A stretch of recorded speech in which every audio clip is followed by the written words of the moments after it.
Ladies and gentlemen, boys and girls, die-in time is here. That's right.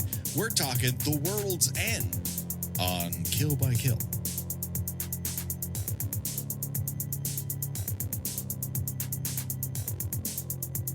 Well, greetings and salutations, Internet. It's your old pal, Patrick Hamilton, coming to you once again from Newton Haven.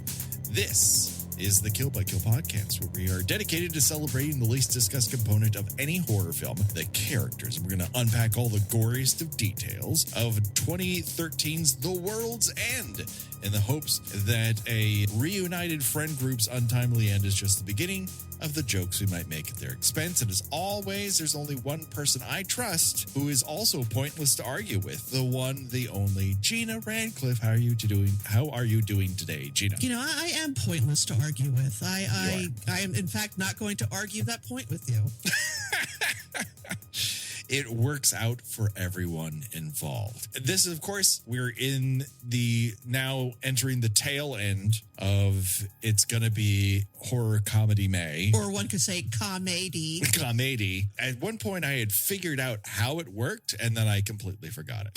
But that's neither here nor there. We're certainly on the upswing in terms of content, because in comparison to last week's National Lampoon's Class Reunion, The World's End may be the Godfather. Yeah, and you know, somewhat similar themes, although it does not involve a serial killer. It does involve a group of high school students getting back together, getting the gang back together for one last hurrah. And such a vast improvement that I really wanted to pair these next to one another. I know it was difficult to get through Class Reunion. It might have been more difficult for our audience to get through Class Reunion because you can barely find it. I really hope nobody, even though we told you where you could find it, I really hope nobody tried to find it. Whereas finding The World's End is not difficult at all. And I'm very glad. In fact, I liked it the first time I watched it. This time, I think I genuinely love this movie. Oh, yeah. Evidently, it is a somewhat controversial opinion for me to say that I think this is the best of the Cornetto trilogy. I saw this in the theater, and I have watched it a few times since then. And the older I get, the more of an emotional punch it seems to pack. Yes. What I think is so great about it in particular is while there are emotional threads that absolutely run through Shaun of the Dead and absolutely run through Hot Fuzz, I think their aims are leaning far more into comedy, whereas this does not let off the comedy gas in any way, shape, or form. But it does seem to be primarily focused on the characters within this film and how they grow and what their emotional state is when it starts and when it ends. And that's not to say that that doesn't exist in those other movies. It absolutely does. But I feel it's just a little bit more pronounced here for whatever reason. Well, they all have the common thread of the man-child who doesn't want to grow up. Yes. You've got in Shaun of the Dead, you have Shaun and Ed. In Hot Fuzz, you've got, I unfortunately cannot remember Nick Frost's character off the top of my head, his character's name. The characters acknowledge that, they have some growing up to do, and everything ends on kind of a happy note. Shaun, he kind of sort of has the best of both worlds in that, he's grown up, he gets a girl back. Yeah, his friend, is brutally murdered, but he comes back as a zombie, and they still get to be gaming pals. So that's that. In Hot Fuzz, Nicholas Angel, encourages his partner to grow up a little bit, but in turn relaxes and enjoys the being lighthearted and silly and not taking his job so seriously after that. Yeah. And here, like the man-child sort of becomes a Peter Pan at the end, yes, where his lost boys are robotic clones of his high school friends. Yeah. And it's fucking sad. Yeah. It's like when you think about it, when you first watch it and it kind of ends with that deceptively upbeat song, it's like, oh, that's fun. He gets to be with his friends again. And it's like, oh, that's sad. He's never going to grow up. Yeah. And he's going to continue, like, oh, he's not drinking anymore. He can't really do drugs anymore. It's probably hard to come by, but he still has frozen in amber emotionally. Yeah. And everyone else has made progress, even if they are in fact not even still alive. They have actually made progress. And so it is this very bittersweet ending. And I think it is the one thing I bump up against a little bit, but I understand why I do. And I understand the choice that they made. Yeah, I mean, I think this is actually a pretty good way to end this trilogy. And I sort of feel like it's for. Did you watch BoJack Horseman? I watched part of it, but not. I made it through like the first season, then fell away and never really came back to the fold. So there's an episode, I believe, in the second season where the basically the creator of the show is talking directly to the audience in terms of, you're not supposed to look up to this character. Like, it's criticizing audiences who don't understand that you're not supposed to think of people like Tyler Durden as a hero or BoJack Horseman as a guy one should emulate.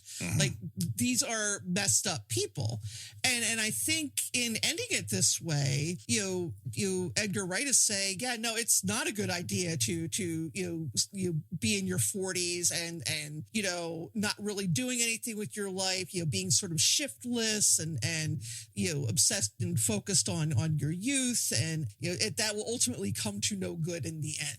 It is a weird boomerang between this and National Lampoon's Vacation, or not Vacation, National Lampoon's Class Reunion.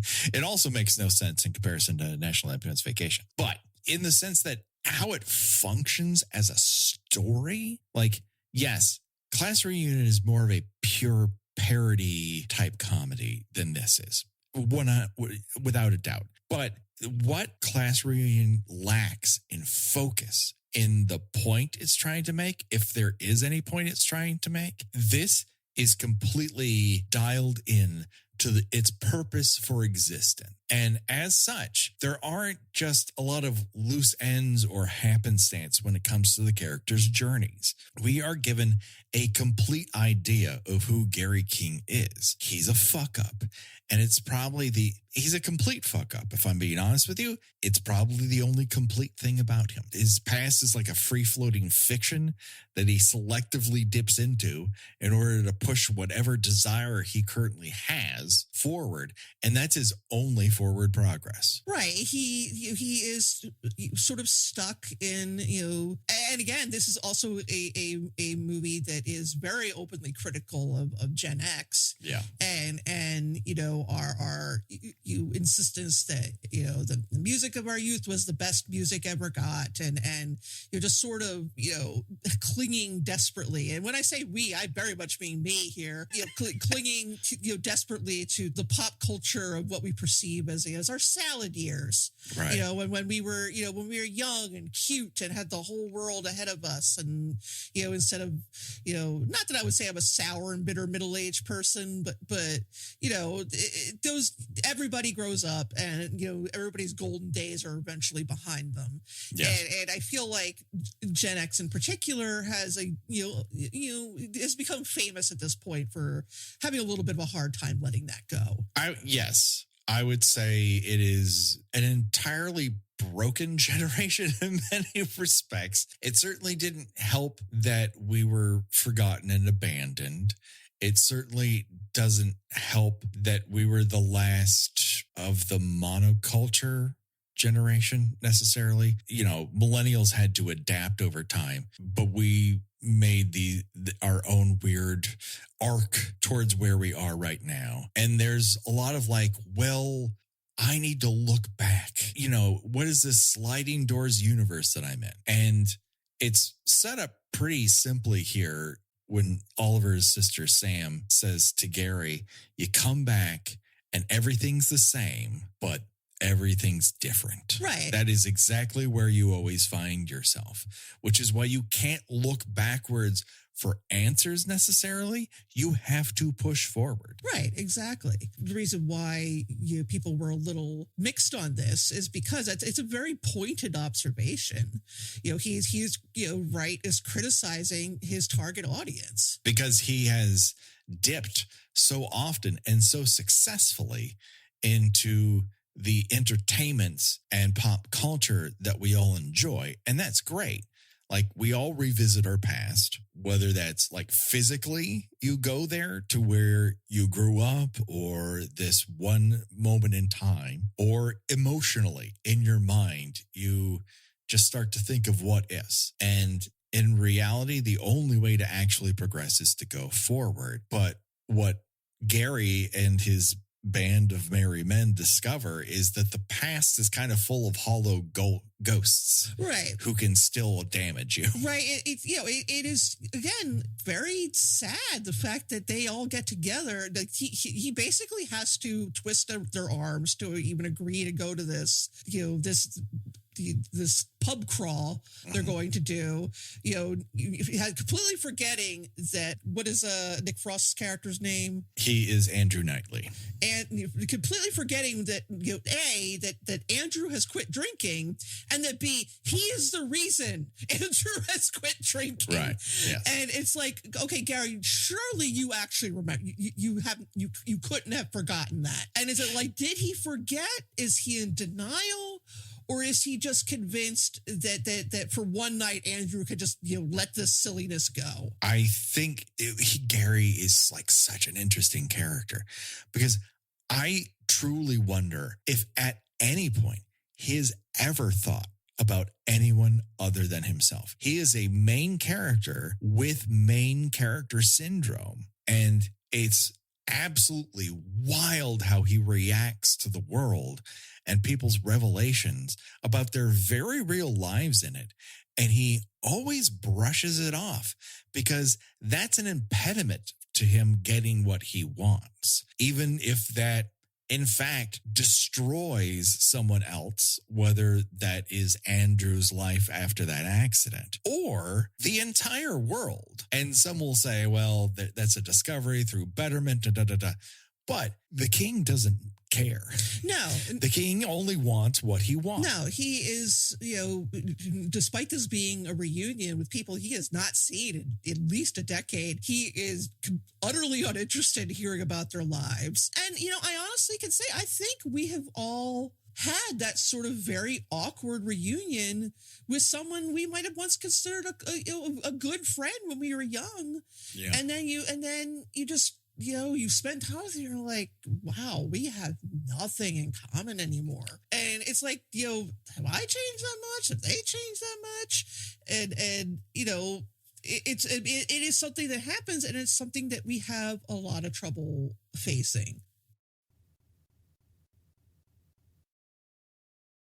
I think it is difficult in many circumstances to, as you age, continue to have the same levels of friendship that you had from your teens and 20s and so forth, because you are finding that family within that moment, and you continue on with them, and you can have very positive relationships with people that you knew from that period. But you have to, at all points of it, actually listen to what that person has to say and be engaged in how their reality is, rather than your fiction of how you perceive them to be. And Gary cannot do that. He is very focused on his specific golden mind. Right. There's a difference between believing you were at your best back when you were young, and believing that everybody else was at their best when they were young too. Right. Yeah. And that you are not interested in the person that they have become. And his ideas of them are very frozen in amber. There is no revelation that they can spill upon him that actually changes how he sees them, which is disappointment that you are not the fantasy that lives in my head. He has empty ghosts of them, even when they become empty ghosts that are semi-robots. And he's very disappointed that they're not immediately clinging to his coattails like they were when they were kids, because that was the one time where he was the cool guy and they were the hangers on. And I wouldn't even say that any of them are cool now. They're just, a bunch of ordinary middle-aged men, some married, some not, all that boring jobs. I think the only one that has anything that, that Gary would be interested in is that Steven is dating a woman much younger than him, but he doesn't seem happy about it. He gives it all up in a second to be with somebody who he feels is on his emotional level, and that, he has this chance to actually confess how he feels to Sam in this moment. And he's like, there's absolutely no reason for me to hold back or feel that I can't say this to you in this moment in time. And Gary is oblivious to all of that as it's happening. It's really wild how much of an engine he is for other people's growth and, their exploration of where they find themselves in this moment. And he has almost none of that. I think that he thinks it's charming when he shows up wearing the same, duster coat. Yes. And again, God bless Edgar Wright. He's our age. He got so much of 1990 correct. Yeah. With this duster jacket and the fucking soup dragons on the soundtrack. Oh yeah. The music is right in there. Yeah. And the crummy car and the mixtapes and it's just so absolutely. Even though this is England, it's still pretty close to the Gen X late teen early 20s experience. Yes. And he thinks it's charming that he's still got this coat and he's still playing this mixtape that Steven made for him, and he's still driving the same fucking car, which is that he doesn't really own, that it's still in someone else's name. His license is somebody else's license. He has not moved forward. No. He is frozen in amber, and he just wants to drag everyone back. And granted, that journey allows them to go forward, but it's just truly wild. And I congratulate Wright and everyone involved in this particular decision for Gary to not actually change at all. No, I think it's a betrayal of the character. Mm-hmm. I think that this is who he is. I think when the audience thinks initially that in not choosing to embrace the younger, cuter, robotic version of himself, he's gained maturity. No, it's just because you can't tell Gary fucking Kane what to do. And like everybody else, this intergalactic being is so frustrated with him that it is impossible to argue it, that he just said, "Fuck it, fine, do what you want." I'll take away technology and I'll just leave you guys on this planet without any opportunity to ever leave it. Because honestly, the hardest thing you can do with someone you once cared about is basically think, "Fuck it, fine, do what you want." It's pretty amazing, honestly, on a structural standpoint, how rounded out everyone gets to be around this one character who will never change. And even though everything changes at the end of this film, he still does not, is such a choice, but such a honestly realistic choice. This is one of those movies that is fantastical, but emotionally real. We don't really know what happens to him in the 30 odd years between when they graduate high school and the events of the movie. We get that he has very recently attempted suicide. Yes. But we don't know what he has been through at this point. And it may just be that there's no kind of trauma that can make him decide that now is the time I have to grow up. And I don't believe so. If the entire world ending, as it were, does not push him to be more responsible, I don't know what would. So it's only because life has become lawless that he just is doing what he's always wanted to do from that audio sample, which is to do what he wants to do and be free without responsibility. And that's okay because there are no responsibilities left beyond preservation. Right. This is not, most people, our age would be terrified at the prospect of, what do we do now? Yes. And, he's like a child. He's like, fuck yeah, this is great. Time to party. And I think that's a trap we all find ourselves in at various points. It's not something you necessarily outgrow. And as a society, we certainly seem caught in a constant loop where we're drawn to the illusion of the simpler time, and that somehow this past was less complicated when it's just as complicated as things are now, and that moving forward would require discomfort and uncertainty. So I'm not surprised that there will always be a portion of us, at times the majority, at times the minority, who choose this fictional past over an unwritten future. They want things to be great again, especially if it's not great for anyone else. There's history will look back on the delusions that we've caused ourselves, that a different time than when we're now. The times we're in now was better and different, and somehow it's like, no, it wasn't better, just different. Yeah.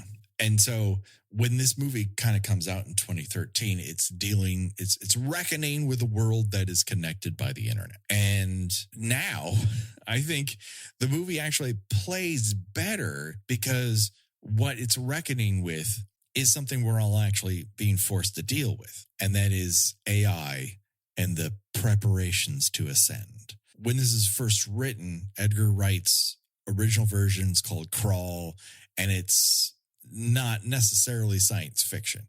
It's just initially about the alienation one has about the town where you grew up, that you can go back there, but you can never really go home again. It's hollowed out. It's changed. It's corporatized. Its individuality has been taken away, or at least your idea of its individuality. It's shifted. And yes, you have shifted, but what you want it to be is no longer there, and how you feel about it.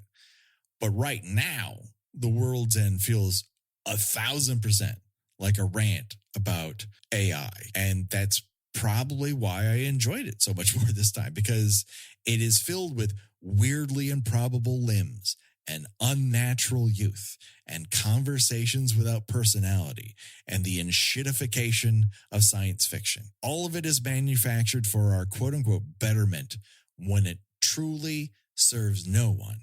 And I really hope there is a time when when history will talk about the folly of what we're living through. My fear is history is written by the winners. And if we can't win against something that automatically creates history, regardless of how real it is, we might not ever have the chance to actually look back on this time accurately. It'll be overwritten with a truth that someone else feels is better, a better version of what our time was. Right. And it's very much trying to convince them these are all better versions of you. Yeah. This is, when you were 18, this was, you were at your best. You looked your best. You had the world was your oyster. Why wouldn't you want to embrace this? Yeah. Why wouldn't you want to walk around inside of it, even if you don't necessarily have freedom? Because freedom to the network is the illusion of freedom. It is not actual freedom. Freedom means a certain amount of chaos. It means you have to make difficult choices, and sometimes you choose poorly. But that chaos comes with it the opportunity to have genuine human emotion about things and make choices. And so I'd rather it be that than be able to tell my phone I want something and for it to instantly appear.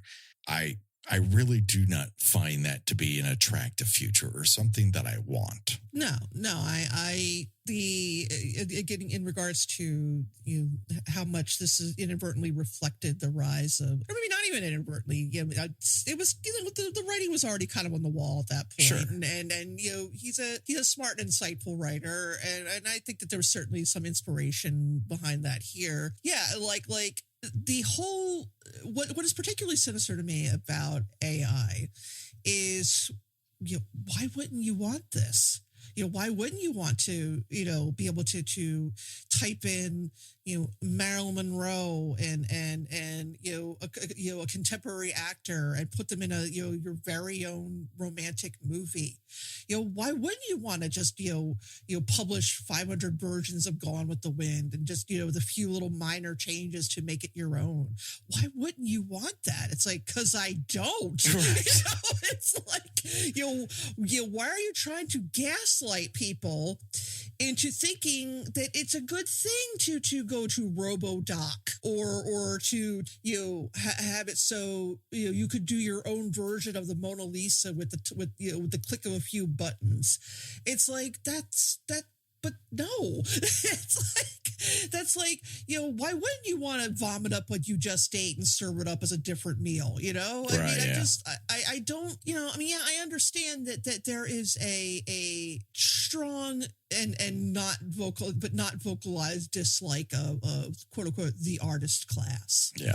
There is an envy of people who can create, who, can paint, can draw, can play music. Particularly in the era of social media, you can really see there's a sort of not even so much I wish I could do that, is I should be able to do that too. Yes. I can't play any musical instruments. I can't draw. I'm a pretty good writer. I can do some things with my hands, but there's a few things I'm just all thumbs at. But I don't feel entitled to be able to draw or paint or play guitar because other people can do it. Yes. So, I'm not going to play around some program and say, look, I'm like a real guitar player, because I'm not. Right. It's like, and I don't understand why for far too many and a growing number of people, there is no appreciable difference between learning how to play a guitar and fucking around with some program that simulates you playing the guitar. Yeah. Listen, we're not innocent here in the terms of this show has always been primarily backwards looking. We started talking on this show about Friday the 13th, something that's not a modern phenomenon by any stretch of the imagination. It's not an ongoing concern. We've got a legacy-sequel sort of reimagining coming on television and everything, and we'll get to that when we get to it. But we looked back at it to comment on it, to see what we could mine from what are basically quickly done cheapies, and see if we could have some laughs rewatching it and re-examining those characters and trying to make sense of it all, right? But I don't fashion myself the arbiter of Friday the 13th. No, and certainly we are not of the, horror movies were better back then mindset. No, there is no better back then. No. For so much of this, you have to take it for what it is and enjoy it for what it is. But you can't allow yourself to calcify and say, well, I don't understand everything about what's happening currently, therefore equals bad. There's always going to be good, interesting music happening. There's always going to be good and interesting movies happening, good and interesting TV, good and interesting art. All of these subsections of creativity are happening. And it may require you to look outside of where you might normally explore in order to find something new and interesting about it. And it might not all successfully work for you, but that doesn't make it bad. It doesn't mean you can't empathize with somebody on television or at the movies or making music who does not look, think, or act like you. I don't need to change that thing for me to find my way into it. People who do not look or have our background, Gina, have been able to do this for a very long period of time. Right. They've been able to find themselves in art that does not reflect them. They do not need to be punished because there now is more art that reflects them. And in fact, I might gain more by seeing more of their art. I think that's where a lot of this shit comes from. People just refuse to have any sort of empathy for something that isn't a direct reflection of them. Right. And this animosity has now been incentivized by the internet, and it leads to shit like this. Right. And then I think, going back to the movie, like one of the most, painful scenes in the whole movie is when they're just sitting around attempting to catch up with each other. Yeah. And Gary is he's an asshole about it. Yes. Like, he does not want to hear about their families. He doesn't want to hear about their jobs. Like, anything that does not have to do with him specifically, he could not be less interested in. Right. He's not that's not what they're there for. They're not there to talk about their lives now. They're there to talk about their lives 30 years ago. When he was in charge and everybody was impressed because he could drink the most beer in one night. Right. I'm sorry, him and Steven. I think him and Steven were the last ones standing. Yes. I mean, it's not really hidden. I mean, Simon Pegg's character is Gary King. Frost is Andy Knightley. Paddy Constantine is Stephen Prince. Freeman is Chamberlain. And Eddie Marson is Peter Page.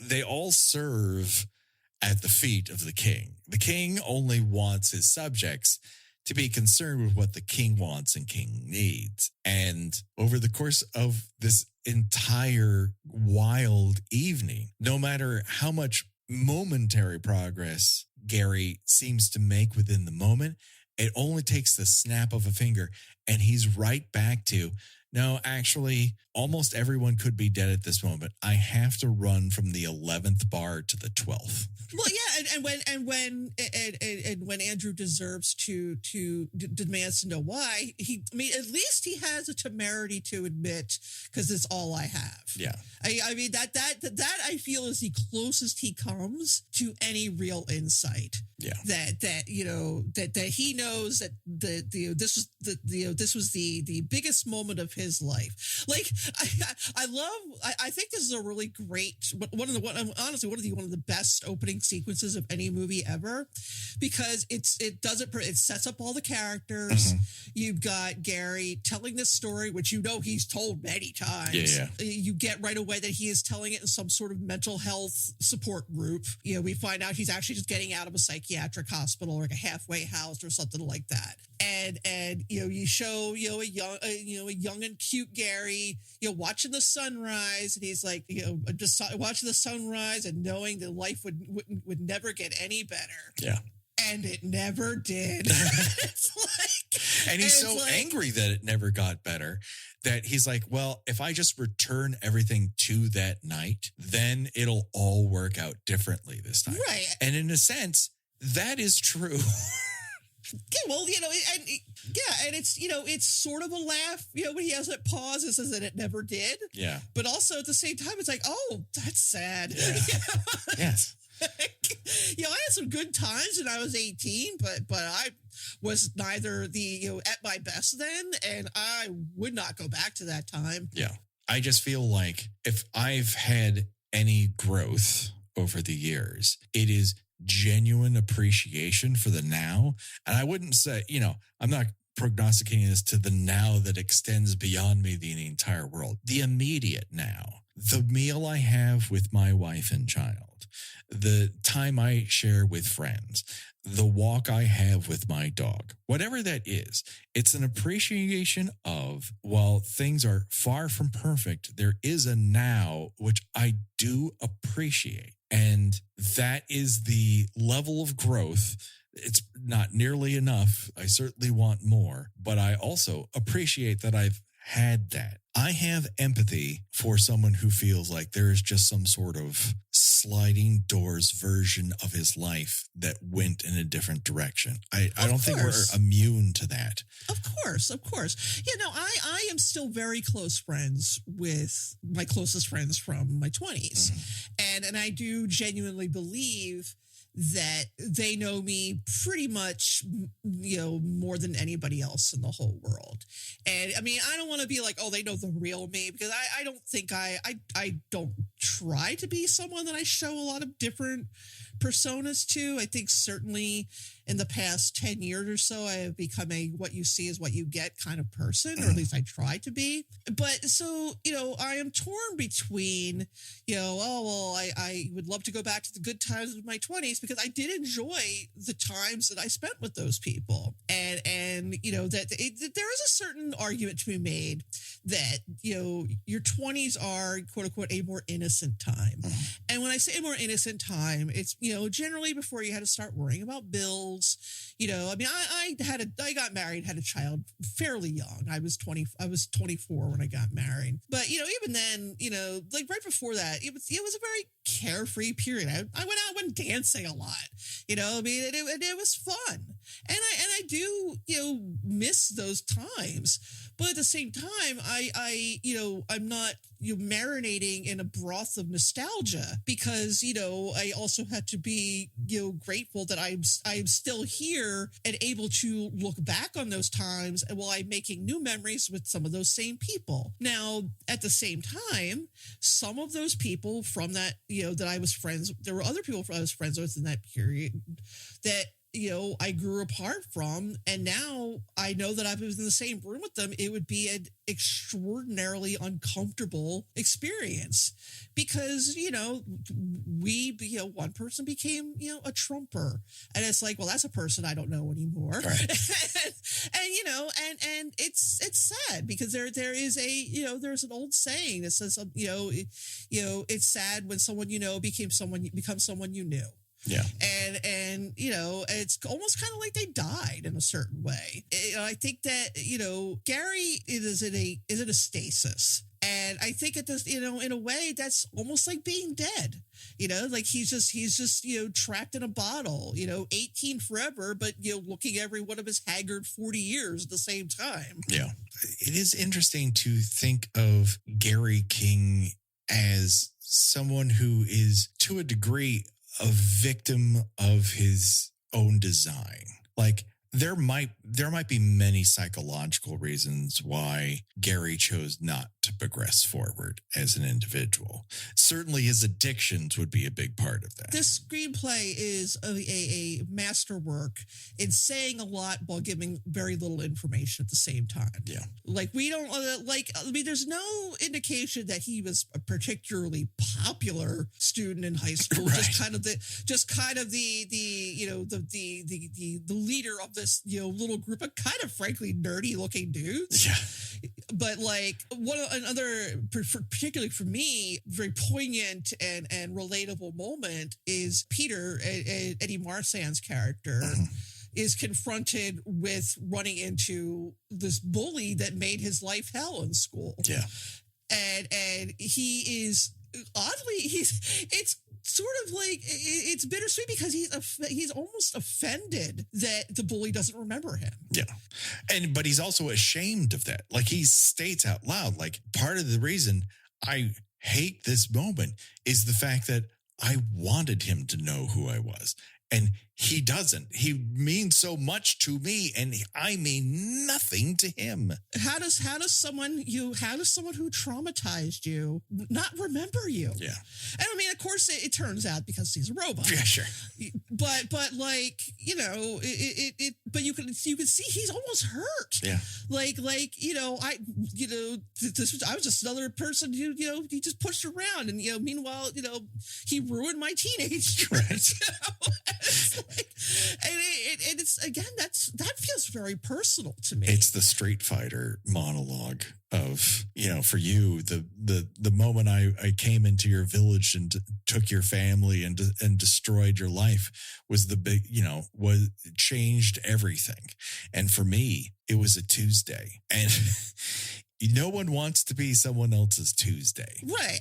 But I think that the scene is so powerful because I haven't seen, I know Eddie Marsan is mostly an extremely British actor. Yeah. So I've not seen much else of what he's been in, but the way his body language changes as soon as he sees this bully, it's just like, wow, this is uncomfortable for me to watch because it is very relatable.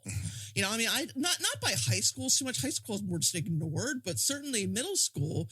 Yeah, I mean, I had a bully, and you know, if I ran into them now, I mean, I don't know if I'd be cowering in their presence, but you know, there'd be some level of it's hard to explain. It was a very powerful moment in you know in a movie that also tries to be very lighthearted and silly at the same time. Well, I think again, there's an amazing, fantastical element to this movie, but emotionally, it is very, very real. You can see that in Page's sort of relationship with everyone else in his life. Like when his dad enters the picture at the car dealership, he immediately regresses into the son who's a constant disappointment. Again, when they kind of introduce all the characters at the beginning during this opening sequence, like everything's just sort of happening around him. Yeah. Like, his wife is, yelling at the kids, and he's just sort of like hiding behind his newspaper. And, it's like, again, saying a lot without giving very much information. Yeah.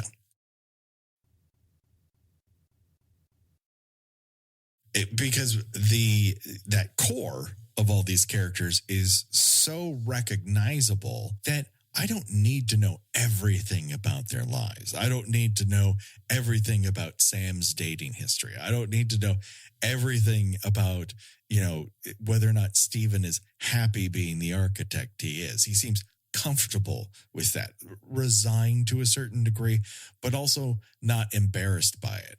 Whereas Andy is seething rage. Like he is so angry. What you assume is he's just angry about Gary, but there's a lot more that he's angry about. Right. You find out he is going through a divorce. He is there under duress. Yeah. And I think that he is just wait. And again, we have all found ourselves in this situation where we are just waiting for the opportunity to tell someone what we think of them. Mm-hmm. Like, go ahead, push my buttons. I fucking dare you. And you can see it because like he just sort of like just staring him down. Like, go ahead. I know you want to. I know you want to say something to me. I want you to. Yeah. And so when things fly off the chain and they go in these fantastical directions, it's still grounded in that human emotion. When the movie suddenly becomes Drunken Master for a segment, like it is so cathartic in so many ways. Yes, it's unreal. What's happening is unreal, but the ribbon of reality that is layered into all of these characters just allows you to sail along those more fantastical elements. I don't think this movie gets enough praise. And I know Shaun of the Dead was a revelation to a lot of Americans who really weren't in on that group's sort of British TV product. So that was revolutionary. And Hot Fuzz is in its own way such a remarkable comedy talking about the genre that it's ingrained in. But I think this is a little slept on. And that's kind of why, well, first of all, if we were going to do horror comedies, you wanted to do this specific one. Yeah. Which makes sense because there's just so much more under the surface on this bad boy than you get of a lot of things. Is this the most horror comedy of horror comedies? Not really. It's more of a sci-fi. I mean, when you start clocking heads off, you're into horror territory whether or not you want it to be. But this is basically Body Snatchers, and Body Snatchers is a sci-fi horror movie. Yeah, and I think it's kind of when they come into the town and nobody really recognizes them except for obviously for Sam. When you see the sort of blank sameness to every pub they go to, they've all been stripped of their uniqueness. Mm-hmm. It all feels very sinister. Yes, absolutely. And the fact that over the course of time, everyone then starts to act like they know them because that's what they've requested. And the network is trying to give them what they want. And the more the network tries to give them what they want, the less trustworthy they are of their surroundings. Right. There's so much of this movie in the subtle nods to this or that. And I don't think the action gets enough praise. Like the fight sequences and the entire last half an hour, which becomes like a chase movie, a true body snatchers movie, I don't think gets enough people on its side. This is one of those movies that we cover that it's not that no one's heard of this movie. It's just that it's probably not as elevated as it should be. And in comparison, I don't think there was anything they could do to, trilogies are hard, but I don't think you could do much better than this to end a trilogy of comedies. No, and I do genuinely think that it is a pointed observation about his own audience, and maybe people didn't like that too much. I don't know. Like, I think maybe he's saying, no, it actually isn't a good idea to be a man-child forever. It's like, yeah, I realize that I treat these characters with affection because, they do have a playful charm to them, but it's actually no way to live your life. Yeah. And I also feel like, while Shaun of the Dead has a complicated happy ending, it's still a happy ending. And Hot Fuzz is a happy ending. And this is an ending. Happy is dependent on how you feel about it. Yeah, I mean, some people seem like Oliver is still a clone. Yeah. He's walking around with that like soccer head, which is like an absolutely absurd visual that I love very much. Pete and Sam, are trying to make it as a couple. In the post-apocalyptic era. Andrew is a storyteller. And Gary's just still hanging out. Yeah. Gary's just going from pub to pub, causing trouble, which is what he'd always wanted to do. And now he has an excuse not to be a grown-up, because what does that even mean in a post-apocalyptic world in a Dark Ages Part 2? Right. And, on the one hand, but on the other hand, it makes you think, like, as I said, people like us, we'd be like, okay, now what? And worry about, protecting our loved ones. He doesn't have any loved ones. Yeah. So, I mean, he has no responsibilities. To him, this is the happiest of endings that he could possibly get. Right. And I'm sure that he thinks that he is taking care of his little band of teenage clones. But I mean, let's face it, he needs them more than they need him. Yes, because they're left without a network connection. They're as lost as anyone else is, which is truly one of the wildest endings. And I'll just say, for Martin Freeman's character, from that opening sequence on, he's the one who's the most connected to the network subtly of any of the five of them.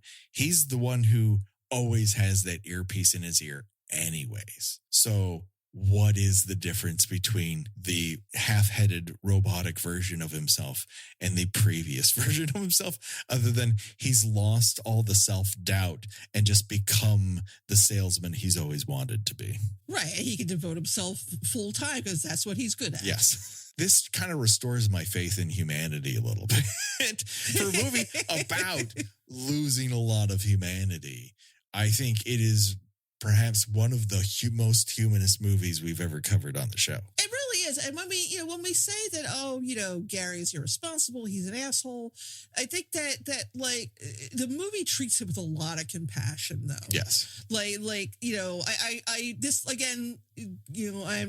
This is strictly conjecture on my part. I've written about this movie, and I do feel that this feels very personal for Edgar Wright, and I would not be terribly surprised if these characters are based on real people. Well, Simon Pegg is a recovering alcoholic. That is an element of him as an individual. So it's more of a an alternate universe version of himself. Yes, a version of yourself. And if you were allowed to just continue along that path, what would you be? And I think he finds that element of himself sad, and and that truth comes out. Just the vein of truth in this is wide and deep. Right. I mean, there is a lot. Obviously, there's a lot of sadness going on beneath the bravado, because he wouldn't have tried to kill himself if there wasn't. Right. And I will say that the movie doesn't explore that too much, but I think that Edgar Wright realized, okay, I can't go too dark with this. Yeah. Like, and again, at what point could you have stopped everything for Gary to talk about his suicidal depression? Yeah. Again, we get it. He's actually very depressed about the trajectory of his life and the way things turned out, and how he clearly felt, that his life peaked at 18 and then just went to hell completely after that. Yeah. When he sounds all like, I knew that it would never get any better than this, and it never did. Like he sounds like weirdly jolly and funny about it. Like, how it is, right? The best year of your life, that it's all downhill from there. And it's like, no, for him, it really was all downhill from there. Yeah. That is the most truthful he ever gets. Yeah, I mean, nobody's life should be peaking at 18. No. I mean, a lot of us, our lives didn't even start when we were 18. Right. And the other element of this movie that I think I'm particularly keen to, as I've said a million times, like, I love a story about this town's going to hell. And this is totally a this town's going to hell motion picture. Technically it's gone to hell. Technically it's already gone to hell Yes. by the time they got there. But they're realizing it's gone to hell. And that hell has been functional up until they arrive into town, and they just push it over the edge. Right. I really, really enjoyed this rewatch of it. I just found it about as profound as anything we've covered this year, and a weird sort of a counterweight to a certain degree for Evil Dead, which came out the same year. Like 2013 has some profound shit happening in it. Yeah, I tend to give credit to Follows, which was 2 years later. But yeah, I mean, this is these movies are both trying something with the horror genre. Yeah. I think there's this era that sort of starts 08, 09-ish, where the tables start to turn and people rediscover that within genre, there's so much you can do to tell a story and satisfy the horror elements of it, satisfy the genre elements of it, and still make it emotionally, resonant and resilient. And those emotional truths are there. That works. Like, horror is a way to deliver that. And yes, it comes and it goes and it ebbs and it flows. But for me, it works so much better than the way other things work to a wild degree. And that's just a matter of personal taste. Yeah, I mean, listen, I love all three Cornetto movies. I just this one resonates with me more because I'm the same age as the characters. I've known people like Gary. I know that people our age spend a little too much time sort of lost in their paths, and it's for a variety of kind of tragic reasons why. And so there's a lot of happening in this beyond a bunch of people reunite in their hometown and oh no, aliens. Yeah, and it never really gives up being a comedy. It's never funny. It is funny throughout, from beginning to end. There are always jokes. There are always character moments that are humorous. It is never giving up on its sense of humor at any point, never abandoning it to be a different kind of movie. It's a comedy through and through, and it's all these other things. And when you get a layer cake like that, that's really something pretty special. And to my mind, I think this rewatch might have put this on top of everything else. And that's saying something, because those other films are quite good. They are. I just think there's not quite as much going on under the surface. Yes. I think they're more. I mean, again, yes, they do explore the idea of the boy who refuses to grow up, but I think that there is he digs way more into the pathos of that for this. And I think he sort of gets into this groove even more so in Last Night in Soho, which I think I like more than most. It's certainly the most terminal nostalgia movie he's made out of a career where nostalgia is always a well he's dipping into.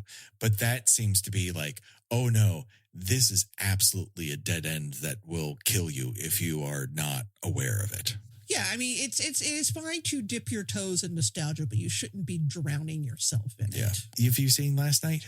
Yeah, I have not actually. It's on my long list of things that I need to catch up on. I think we should cover that at some point. I'm not saying in the next month or whatever, but I do think it is one of those things that I have a idea that I enjoy more than most, and I wonder if people are going to come around to it, or I'm just on that particular wavelength. So I would enjoy your take on it, but that is for another show. We would choose our own death venture, but everyone kind of dies the same way. They're replaced by a robot and apparently mulched. I mean, that's fine. That's fine. Yeah, you know what? I want to be mulched anyway. Yeah, it's a mitzvah. And so that just about does it for today. But do not worry, folks. We got a lot more to come. Why not join us over on Patreon, where we have tons of bonus episodes that are exclusive to you over there. So if you want more of us, that's where to find it. Find us on your social medias and reply, rate and review us on iTunes. Talk back to us on Spotify and YouTube. We've been having some nice in convos over those directions. Josh Hollis does all of our artwork. Go to Revenge Body Memphis at bandcamp.com for this tune and all of the remixes of our show song. Gina, where can people find you on these here internets? I write about movies and television and pop culture at my Substack, GinaWatchesThings.substack.com. I am on Instagram under Gina Does Things. And I had mentioned that I had wrote an essay about this movie. I had written when I was still writing for The Spool. I will post a link to that in the Facebook group. Excellent. Because frankly, I'm pretty proud of it, and I think everybody should read it. They should. They should read your writing every week. It'll be old news by the time this comes out, but last Friday's was fantastic. I just enjoyed every second of that nonsense that I didn't know existed. Speaking of TV nonsense that we should talk about, we still haven't done that Gary Coleman is a firebug TV movie. No, we have not. We haven't done the made-for-TV horror. Oh, yeah. We're going to have to pull that out of the fire, as it were. But that's neither here nor there. Don't worry, folks. The horror comedy body count will continue for myself and for Gina. Bye-bye, everybody. Bye.